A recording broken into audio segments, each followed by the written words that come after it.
Welcome into the final Hang Time podcast of 2018. Sekou Smith here in Atlanta. My main man, John Schumann, in frosty New Jersey. Shu, how cold is it in New Jersey? It's 70 degrees here in Atlanta today on New Year's Eve. What is the forecast for Metuchen, New Jersey? I have no idea. I've been hunkered in the office for the last 24 hours, 27 hours, something like that. So I have no idea. You don't even know. You have no idea. It could be a blizzard outside. I'll venture out at some point in the next 2 days. I'll let you know. All right. Well, I think it's cold. It looks cold. Must be cold in New Jersey. Like I mentioned, the final Hang Time podcast for calendar year 2018. We're going to talk biggest storylines from 2018 and look ahead to what's to come in 2019 a little bit later. One more night of basketball in this year, technically, Shu. And that also means we have one final power rankings for 2018, week 12. Your top five, the Bucks, the Nuggets, Pacers, Raptors, and Warriors. I like seeing the Pacers up there. It's interesting. They have definitely made a move. Have we gotten to the point yet, Shu, where we have some clear separation in the tiers in the power rankings in terms of who belongs in that top group, who's in that next group, and who wants to forget about your rankings? I don't know. I think Milwaukee, this was a week where I had a clear number one, just because Milwaukee's not on a huge winning streak or anything like that, but they are just, they have the best record. They have the best point differential by a pretty comfortable margin. They're number one in offense. They're number three in defense. And so I think it's fairly clear to me that they were number one going in there. They won 8 of their last 10. I still am waiting for Golden State to step on the pedal, but I don't know if it's happening. I don't know. They've just been treading water, basically. Yeah. And I wrote it in power rankings. So if you look at, the league average in efficiency is 108.5 points per 100 possessions. So a good game would be to score more efficiently than that and hold your opponents to a number less than that. Mm-hmm. The Warriors did that in their last game, but they haven't done that in 2 straight games since early November. Sure, they're tired. They haven't put together 2 quality games in regard to both ends of the floor in almost 2 months. They look tired. I'm serious. I'm not trying to be funny. They look mentally and emotionally whipped to me when I watch them play sometimes. I don't know. We're not even halfway into the season though. I understand it's been a 4-year run and it's basically unprecedented what they're doing. Yeah. Going to the finals 4 straight years and, coming back and, having the expectations of winning another championship. But, we're not even halfway into the season, yet. I know. But I think back to that Detroit team that went to, 6 straight Eastern Conference Finals. And by the time their run was up, they looked spent. I don't care who you are. When you play and grind like this, it's just tough, which makes LeBron playing the way he does strange, the most odd thing I've ever seen. But they look spent, Shu. I'm telling you, I was watching the other night and I'm looking at their body language. I don't even know if they recognize how exhausted they look. Because you know what I'm saying? You don't, when you're tired and, run down, you look in the mirror and you're still, you got your fantasy glasses on. You're looking at yourself saying, I'm fine. Everything's great. And then I watch them try and get up and down the floor and they just look tired. They look like they're going through the motions, not because they want to, but because their bodies are telling them that's the price you pay to win at the level they've won the past 4 years. I'm trying to think. They haven't really given guys days off, have they? Other than, Curry has been injured and Draymond Green was injured. Right. But they haven't started doing, rest days. They need rest weeks. I think some of their guys need a week off. Remember LeBron when he just took a week off, went to Miami or whatever a few years ago? I think Steve Kerr should allow an excused absence for an entire week for some guys just to let them recharge. And go hang out with J.R. Smith and Carmelo Anthony.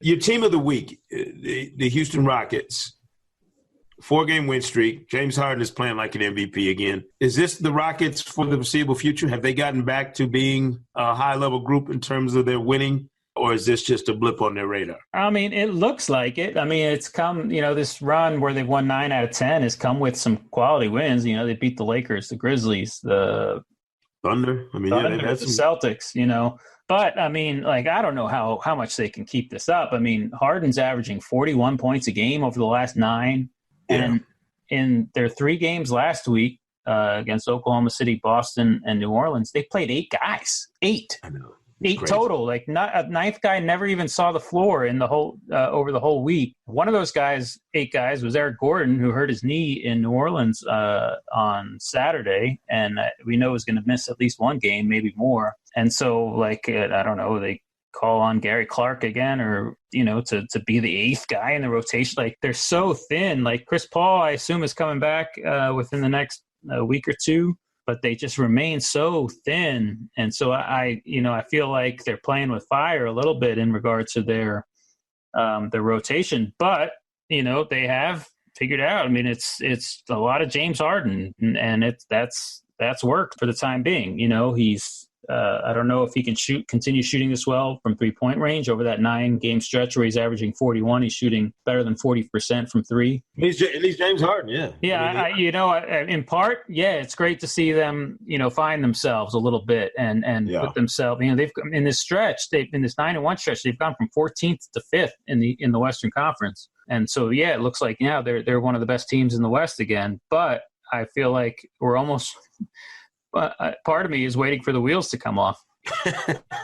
I mean, I put Harden back in the mix in the MVP ladder. He's top 5 and still climbing. Will climb again this week if he continues to play as well as he has. I just like that they've gotten back to what we thought. I wanted this NBA season to resemble what we thought it would look like in the summer. And there are a lot of people who have not cooperated. The Rockets were one. Jazz. The Celtics didn't help us out at all. I mean, help us look like we know what we're talking about by doing what you're supposed to do. And it's taken a little while, but I think it's about what I expected, where I expected them to be.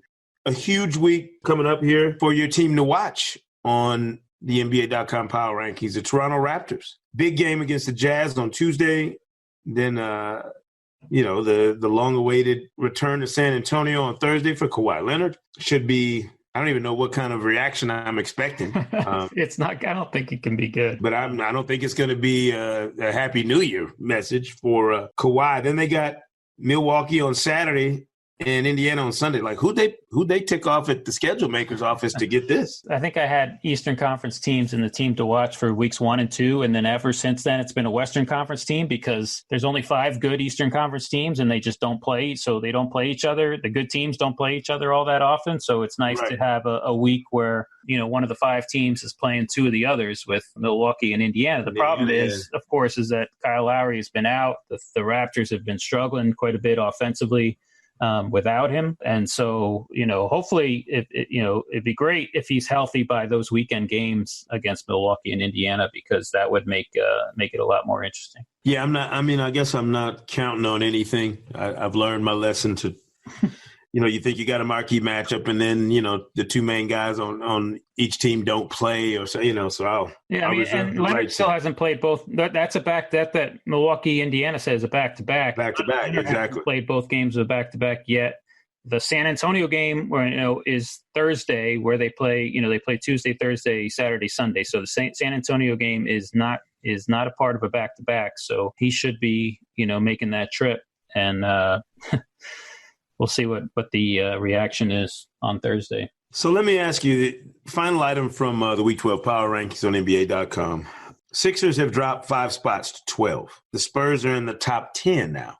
Which team should I believe in going forward in terms of are they going to continue to do what they've done? Yeah. I think the Sixers, I think they're fine. It's just, they lost again to the Celtics. We talked about that on the last podcast, and then they just got smoked in Portland on Sunday without Embiid. Right. But, of course, if Embiid has got an issue, I think it's a knee issue, then that's obviously cause for concern. But I think that team's going to be fine. It's going to finish in the top 5 in the East no matter what happens. But they still have some things to work out, obviously. And San Antonio, I mean, I'm still having a hard time believing in that team. Right. They have improved quite a bit defensively over the last few weeks. As I wrote in the power rankings, you can see the details on that. Their rim protection has been a lot better. So I think they figured some things out on that end of the floor. I think LaMarcus Aldridge has played a lot better on that end of the floor. Their bench has been really good. Guys like Patty Mills and Marco Bellinelli and Jakob Poeltl and Davis Bertans, who doesn't seem to miss from 3-point range these days. All those guys have been really good, and they've figured some things out a little bit. I still, my mind still has a hard time figuring out their offense, considering how mid-range heavy they are. But so I still have my doubts about that team a little bit, and I think whether or not their 21-year playoff streak continues this year is obviously a big story going forward. Yeah. You want to talk about the John Wall news a little bit? We do have a bit of news before we get to our best of 2018 and what we're looking forward to for 2019. John Wall's season apparently is over. Shoot, what does that mean for the Wizards is the question I had immediately. Like, they've been so good when he's not available. Maybe some of the pressure is lifted off the rest of that group. Maybe they're looking at this as an opportunity to play without the heavy cloud of John Wall's situation hanging over them as a team right now. Yeah, I mean, I don't see it's the initial, it's a sunk season in regard to contending for being a good, one of the best teams in the Eastern Conference. Like, that's out of the picture. That was gone already, though, wasn't it? Yeah, before. It was. You're right. It was. But there's a easy path to the 6th, 7th, and 8th seeds in this conference. The Nets just went 9-1 over a 10-game stretch without anybody that's as good as Bradley Beal on their roster. So, right. Why can't the Wizards do it? The Wizards have been awful defensively, and there's no reason why they can't improve on that end of the floor without Wall. When he's at his best, he's a very good defender, but he hasn't been at his best this year. And we've seen multiple examples of him just sort of standing around on that end of the floor. So there is a step forward to take, especially on defense, and they are 500 without him over these last two seasons. And like I said, there's the 6, 7, and 8 seeds are wide open. The question is, for this team, and given its top, I think 6 or 7 payroll, is a 6, 7, or 8 seed in the East and a first round exit really matter? What good? I mean, did last year, getting the 8 seed last year, really matter? They lost in 6 games to Toronto, and that was that, and they didn't really take a step forward. So I don't necessarily, it's they're not, the season isn't over, but there's no path to a top 5 seed, and there's basically no path to getting past the first round of the playoffs. But it's the Eastern Conference, so they can still be somewhat relevant. Yeah, they've had 2 major absences. They're going to have 2 major absences. Dwight Howard out for over 2 months expected. And now John Wall done for the year. You've made a trade already, gotten Kelly Oubre and Austin Rivers out of the mix. How do you evaluate this Washington team at the end of this year, knowing all the drama that they've had go on? It's hard to, no matter how they finish, I don't know how you evaluate them properly, knowing what type of adversity and turmoil and all the upheaval and everything else they've had to deal with this year. I would have a very difficult time as a fan of the Washington Wizards knowing what to make of my team going into this summer, because you never saw them the way you expected to see them. Yeah, I mean, the best they could hope for over the last 45 games or so, or whatever it is for one, Otto Porter to regain some trade value, just for him to regain value either for them or for another team where they could explore deals for him in the summer. Number 2, give Troy Brown a chance to play every day and, see what you have in him. Their rookie guard who they picked with the 15th pick. He's a top 15 pick. So, and he's barely played this season. So give that guy a leash and a long leash and let him play and work through his mistakes and see what you got there. And then beyond that, fighting for a playoff spot should be,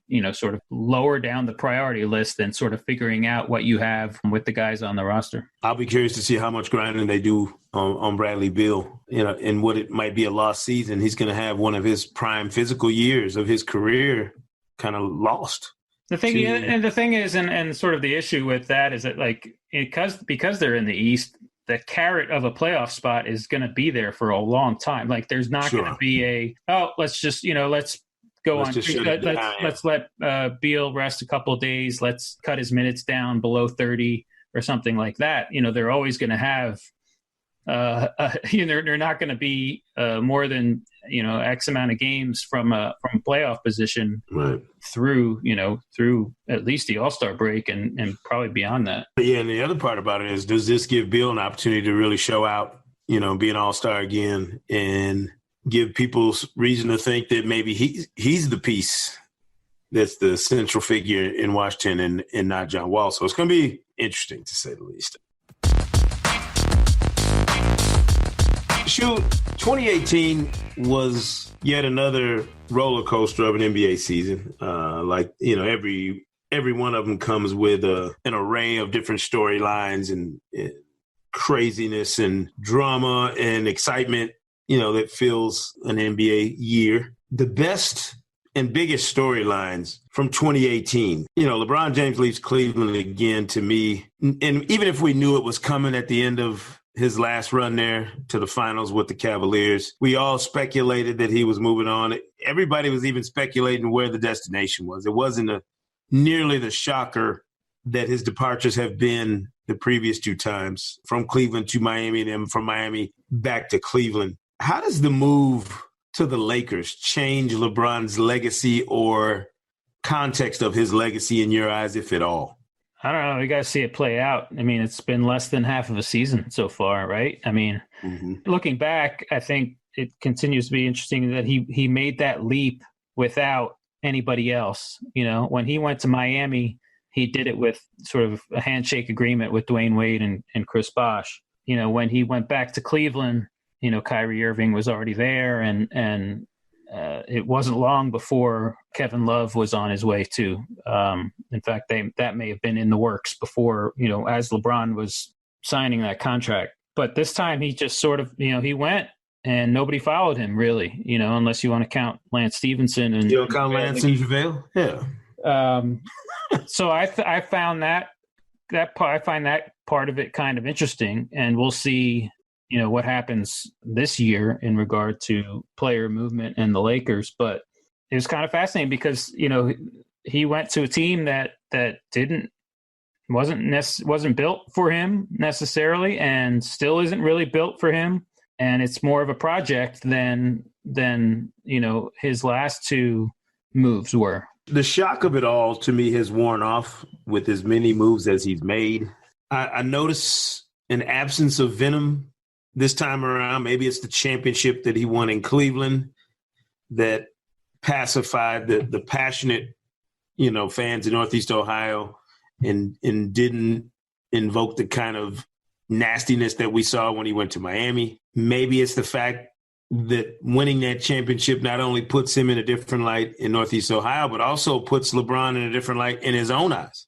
He said on his show, The Shop, on HBO, that winning that title and ending the drought, that 52-year drought in Cleveland, makes him the greatest of all time. I think what he said was, ending the 52-year drought was what he thought of first. Mm-hmm. But then he said beating that Golden State team that went 73-9 mm-hmm.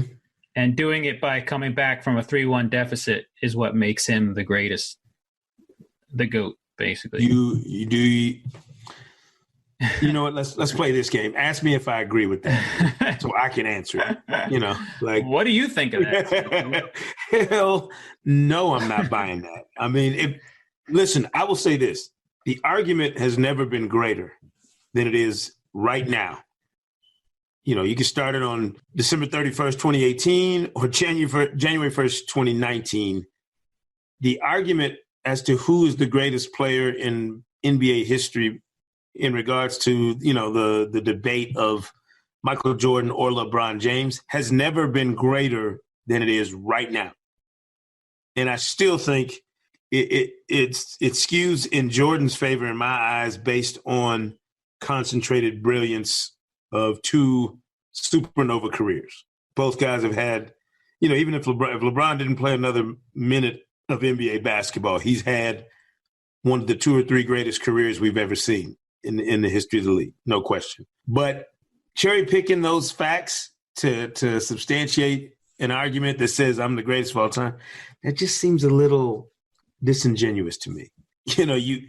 You're a legend in your own mind for good reason, but to assume that the rest of the world sees what you see in beating a 73-9 Warriors team under the circumstance that you did, ending the drought means absolutely nothing to me in terms of the greatest of all time argument. It wouldn't have mattered to me where he won that title. The fact that he won it is significant enough, but as if ending a 52-year title drought makes it more significant to anybody other than a fan from Cleveland, to me is kind of laughable. I don't know that this sways anybody that was in the independent camp to LeBron's side when he says it, when it comes out of his mouth. I think it's weird. Like, it was strange to hear something like that out of somebody's own mouth, like to say something like that. Like, I mean, I know one prominent figure in our country right now that would say something like that without hesitation about himself and how. Yes. But to hear it from somebody other than that one person was strange. Honestly, it was like to hear that. I just listened to it this morning. I know it's been up for most of the weekend. Friday night, I think I saw it. Yeah.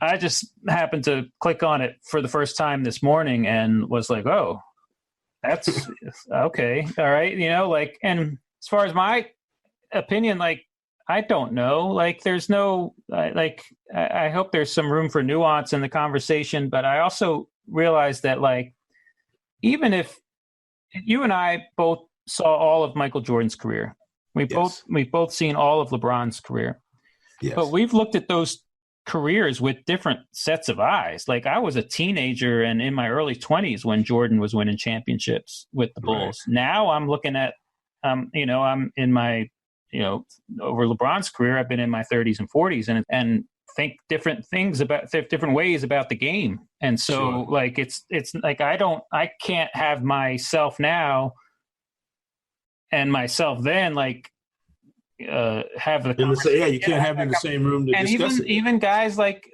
say the guys at NBA TV that played against Jordan and now have been and are now commentators and analyze the game on NBA TV and TNT and ESPN.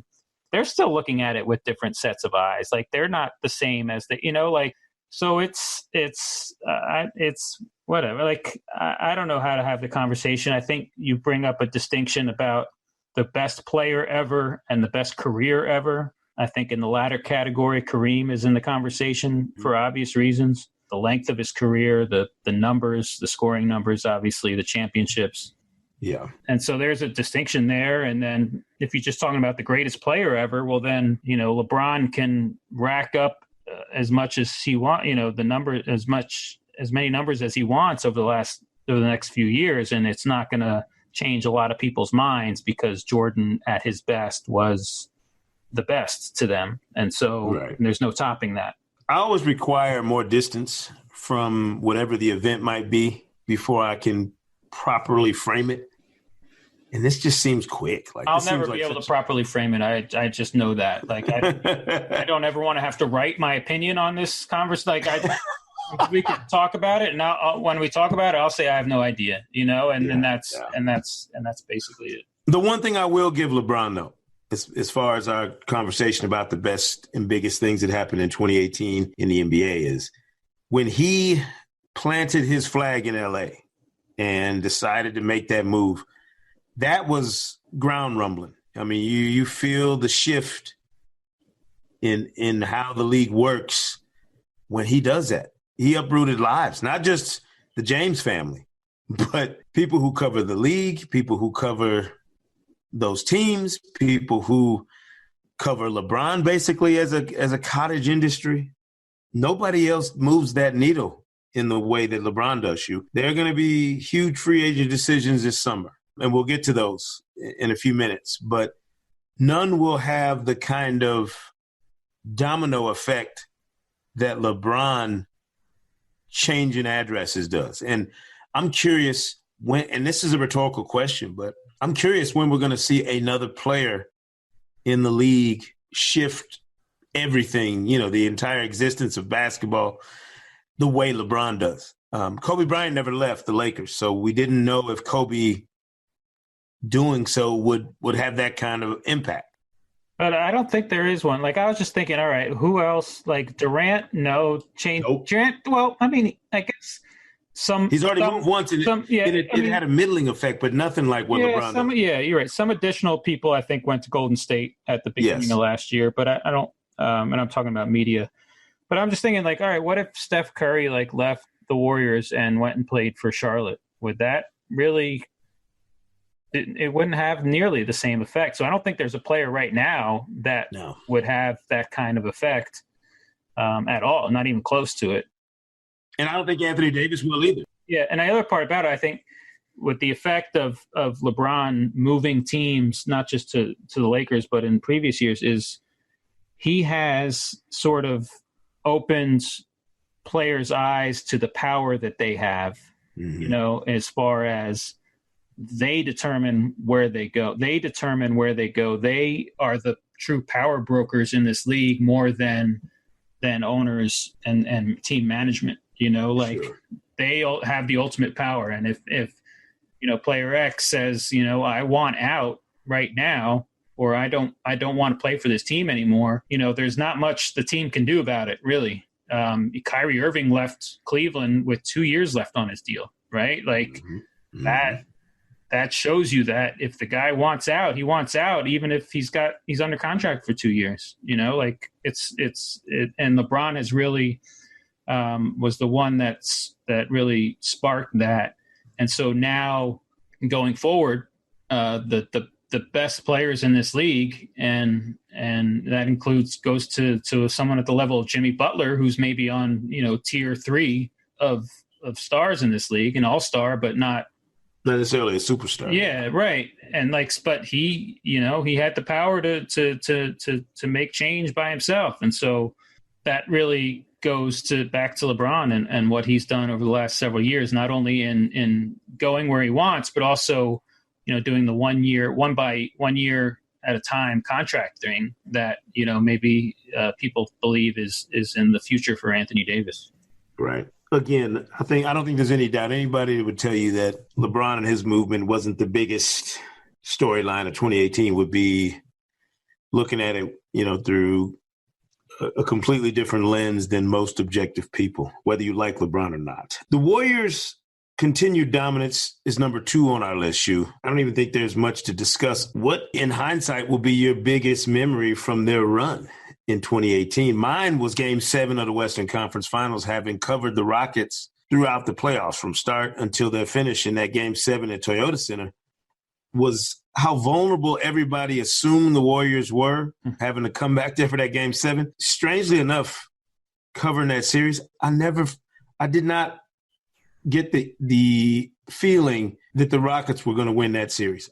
Even with Game 7 on their home floor, I just never felt it. But going back to the beginning of the series, would you have thought that the Rockets would ever be up 3-2? That was probably more surprising than anything, especially given the way they struggled against Utah. So even if during Game 6 and Game 7 you never thought, oh my gosh, we're going to Houston for the finals, you never booked your hotel room, no, theoretically. Never. I talked about it with. So I'm just saying, even if you never thought that, the fact that they were up 3-2 was shocking. Yes, exactly, yes. And so in a year where I think we basically had no doubt that the Warriors were going to win the championship. If you at any point last season you said Warriors or the field, everybody would have said the Warriors without hesitation. Yes. It's still pretty amazing that the Rockets were up 3-2 and had double-digit leads in both Game 6 and Game 7. It was bonkers. And they did so that's what I remember. Like, to the fact without that, like, Chris holy Paul, cow, yeah. they're a game. They're 36 minutes away. Yeah. I don't know if it says something about the jaded, sarcastic, viewpoint of having covered this league as long as I have, and understanding what it would have taken for Houston to overcome the adversity of not having Chris Paul, in those deciding moments. I just never felt like the Rockets have, like, oh man, they got this. Like, even when they were up in Game 7, I kept saying to myself, are they going to be able to survive the pressure and the force that the Warriors will no doubt bring when they're trying to fight for their basketball lives? I never got that sense. And I said that to the people who were sitting around me. We're talking, how it is. We're covering the game. You're talking to the guys next to you. Stephanie Reddy was doing the virtual reality games. And, I talked with her, about it during timeouts or during, breaks or whatever. I'm talking about it with other reporters. Bontemps was sitting next to me during Game 6. And it's like you just I never stopped believing that the Warriors would find a way. And to me, that's one of the lasting things about this Warriors run is that no matter what circumstance was thrown at them, they always made you believe that they had an opportunity to overcome it and win. And they did that. I think their dynasty, if we've seen the best of it, and maybe we haven't, the best could be yet to come. But if we've seen the best of it, their belief in themselves and their ability to make believers out of everybody else, with their ability to show up every time and rescue themselves from what looks like sure calamity, has always been the thing about this Warriors bunch that impresses. Winning 2 straight titles, not like nobody's ever done it before. But if they keep winning, if they continue to pile up championships, it'll be remarkable in the sense that they've overcome basically all of the things that could derail a dynasty. And they found ways to get through the injuries, the drama, the competitive side of other teams trying to dethrone them, all of it. They'll have weathered all of that, which is staggering to think about in the annals of this or any league, to win at the level they've won the past few years. It's truly remarkable to me. And I think there's no way it doesn't rank as one of your top storylines for 2018 from the NBA. The third one, Shu, has a decidedly different flavor to it. It's the Sixers' truly roller coaster year. The huge finish they had, 31-6 down the stretch of the 27-18 season, the playoff disappointment against Boston, the wild expectations for this season, then Markelle Fultz going off the rails. After Brian Colangelo's, I don't even know what to call it anymore, but his social media gate, what do we call that thing? I don't know. After Colangelo is ousted and they move on from him, Jimmy Butler added in a trade, and it looks like they've taken obviously a step forward in the quote unquote process. But I'm not sure. I get the strange feeling that they're kind of still in limbo right now in terms of whether or not they're going to be what they think they're going to be moving forward and what the reality says they're going to be. I know they've got the pieces, Shu, but they've done a lot of, they had Sharch, who they had waited on, who came over and was every bit the impact player they had hoped he'd be. They moved on from him because, hey, we got a chance to get Jimmy Butler. Got to do what we got to do. We're going for it. You can have a long-term plan that changes with the snap of a finger. And I don't know if they've changed for the better. I know Embiid and Ben Simmons have gotten better, and they look great. But I don't know if this is here to stay or not. It's just remarkable. Like, looking back, I almost forgot this. When I started to think about it. Before I started to think about it, so on February 6th of this year, the Sixers were 25-25, tied for 8th place in the Eastern Conference. So at that point, it's not a given that they're a playoff team. Right. And then over the last 32 games of the regular season, they go 27-5. Like, that's incredible. And so they went crazy. They go 27-5. They get the 3 seed. So they go from, on the edge of the playoff picture to the 3 seed and have home court advantage. They go 4-1 in the first. They beat the Heat in 5 games. And at that point, Boston is banged up. They don't have Kyrie Irving. They lost Kyrie Irving at the end of the regular season. Cleveland looked terrible in their first round series. Mm-hmm. And Toronto didn't look that great against, they beat Washington in 6, but they sort of stumbled in the first round as well. And all of a sudden, like I'm covering this Sixers Heat series, and I'm thinking, I think the Sixers might go to the finals. Like, and so they ascended so quickly from young team making its first trip to the playoffs to, like, I can't say title contender because the Warriors are always there, and like there's no beating they're not beating the Warriors, but Eastern Conference championship contender. It happens so fast. Like that's the amazing thing about it. And like they dove in as far in regards to the urgency by by re-signing JJ Redick, obviously, and by then trading for Jimmy Butler earlier this season. And like they just dove in head first to saying, yep, we're trying to get to the finals. And like I said, they made the Jimmy Butler trade in November, which was, like I said, like 9 months after since they were 25-25 at the in the middle of last season.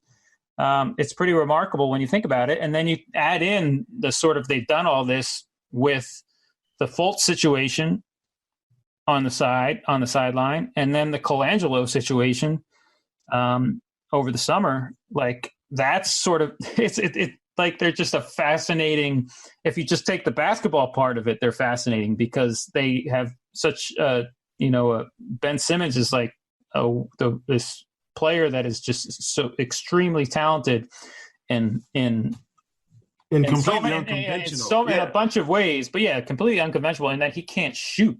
And then, Embiid is this throwback monster big man who's so skilled. And, it's like they're just looking at the basketball part of it, they're fascinating. But then when you just take the whole picture of it, like it's hard to grasp all the stories that come along with this team. And then, like I said, the rapid ascension from what they were to what they are now is just remarkable. And we still, like you said, like we don't know, like was that 27-5 run at the end of last season fool's gold? Like maybe a little bit. And so, we don't know what this team is. Like we talked about before, they're 2-9 against the Celtics over these last 2 years. Like they haven't figured that part of it out. And obviously the Raptors are really good, and the Bucks are really good, and the Pacers are really good. Where do the Sixers stand in that little hierarchy? It's going to be fascinating to watch over the next 5 months. Yeah, and that brings us to our look ahead, basically, to 2019, Shu.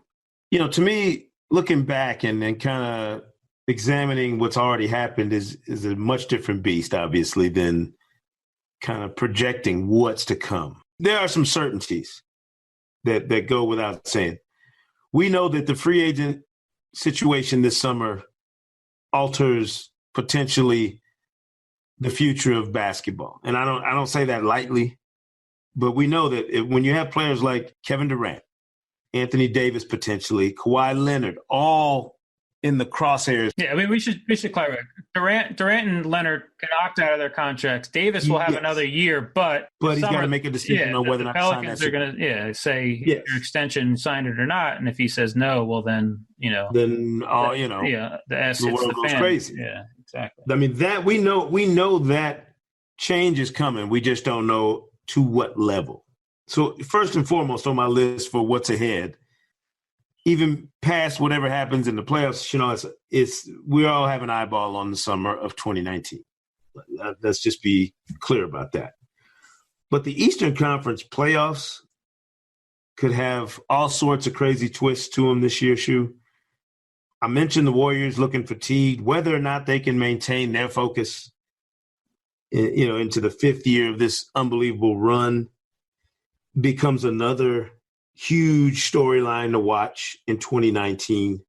The draft class filled with, some surprisingly great rookies. I think in Luka Doncic, Jaren Jackson, potentially other, there are other names. But also the draft class that's coming in, Yes. that's, who's going to, I don't know if we can say their names yet without getting in trouble. Right. But this is also the first year of the lottery reform with the flattened lottery odds. And so it'll be interesting to see over the next few months of games, if we see some as obvious, playing for lottery for ping pong combinations as we've seen in the past. And then how the lottery turns out. The lottery is going to be kind of fascinating this year because it's different odds. And so the chances of somebody moving up from a lower spot is greater. And the chances of the team with the worst record in the league being severely disappointed is greater. And so, and obviously there are going to be a couple of big names in that draft. And so yes, that part of it is going to sort of be fascinating. So that's something to look forward to in 5 months' time. Are you at all juiced up to see what Greg Popovich's first turn as head coach of the men's senior national team will look like at the World Cup in China the summer of 2019? I'm definitely curious as to see what the team is going to look like. I'm not worried about Pop, obviously.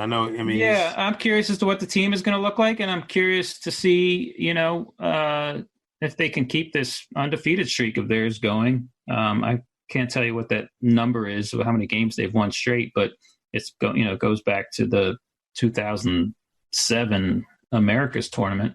How cool of a twist would it be, though? Not cool if you're a Spurs fan, but say their playoff streak finally ends. Pop gets his first opportunity to head coach the USA basketball men's senior national team. I would be curious to see what kind of energy he'd bring to that process if his season doesn't involve a playoff trip in San Antonio. Not that I think it's going to be any less genuine and energetic from Pop, but just maybe given all that's going on for him and the Spurs the past year, how different his perspective might be going into something like this now as it would have been maybe 2 or 3 years ago. Yeah, I think there's definitely part of the job is recruiting and yes, talking to guys throughout the season and then at the end of the season to say, hey, we want you in China this summer and it'll be fascinating to see. I think I'm curious to see what some of the other national teams like, especially like the Canadian national team, like if this is the first they've struck out as far as getting into the World Cup and the Olympics for several years now. And so they're finally getting back and, they obviously have a ton of talent and, maybe they're the number one threat to the United States going forward. Is there anything else on your Schumann radar for 2019 that maybe is, kind of in the shadows or being cloaked by other things right now? What else does John Schumann have on his radar going forward here? That's a good question. I think the Spurs, in a macro picture, the Spurs playoff streak is going to be interesting, but also just like all these teams, like in the Western Conference there's a lot of pressure on a handful of teams, in both conferences. Teams like New Orleans, how much pressure is that team under to get to the playoffs and to compete? A team like Detroit that's been out for a while, and Dwayne Casey coming into town and thinking and basically guaranteeing at the beginning of the season that they're a playoff team. Well, they're struggling right now to hold on to that last playoff spot in the East. And then I know the West is stronger, but I'm continually fascinated by those top 5 teams in the East and how that's going to play out this year. And credit to the Pacers for making me say top 5 for the last few weeks instead of top 4. There's one other thing that I'm kind of leaving on the back burner for right now, but I'm definitely keeping an eye on, and it's not a marquee franchise or that it doesn't collect all the headlines, but I think this is a very critical, pivotal year for the Los Angeles Clippers. And their future and fate is tied to free agency and what they're able to do in terms of attracting somebody to come and play in Staples Center and not wear purple and gold. Like, you got to be able to find somebody that you believe is willing to come in there and be the face of the Clippers franchise and kind of carry that flag. I'm of the belief that the Clippers are kind of lying in wait and ready to spring a trap this summer in free agency. And I really am. And I'm curious to see how that plays out. What they're doing now is completely beyond the pale in terms of what I expected. Credit to Doc Rivers and certainly to their front office, to their ownership, to Jerry West, everybody.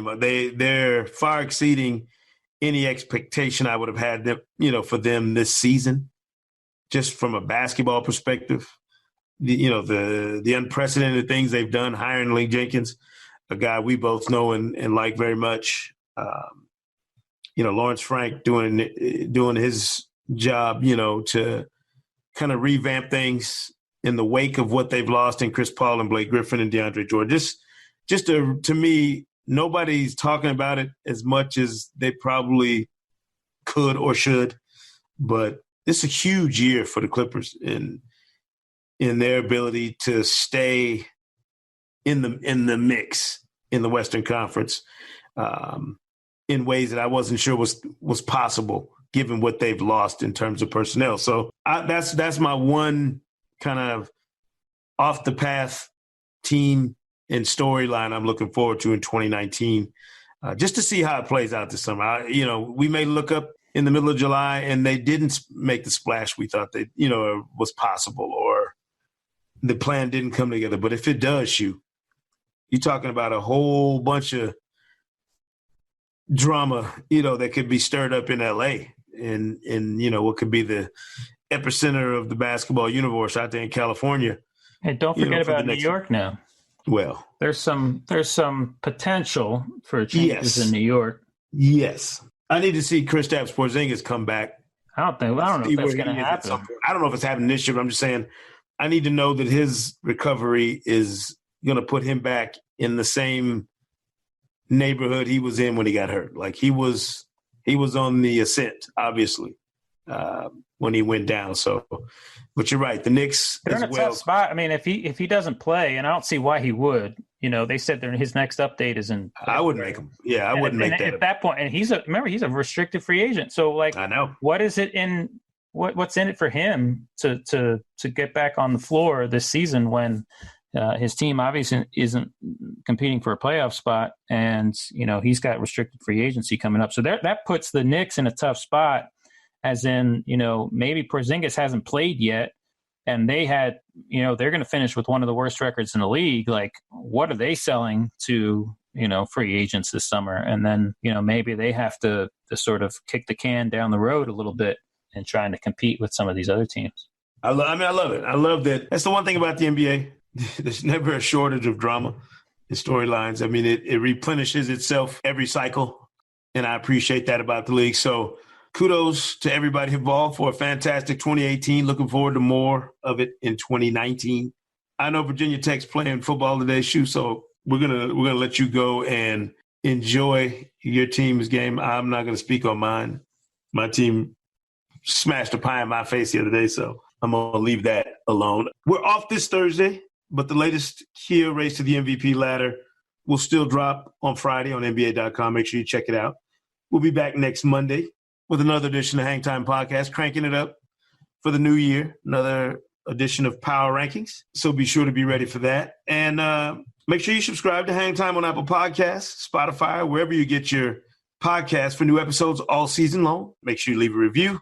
And we appreciate you supporting us in the past and in the future. We'll see you right here next time on the Hang Time Podcast. Yes.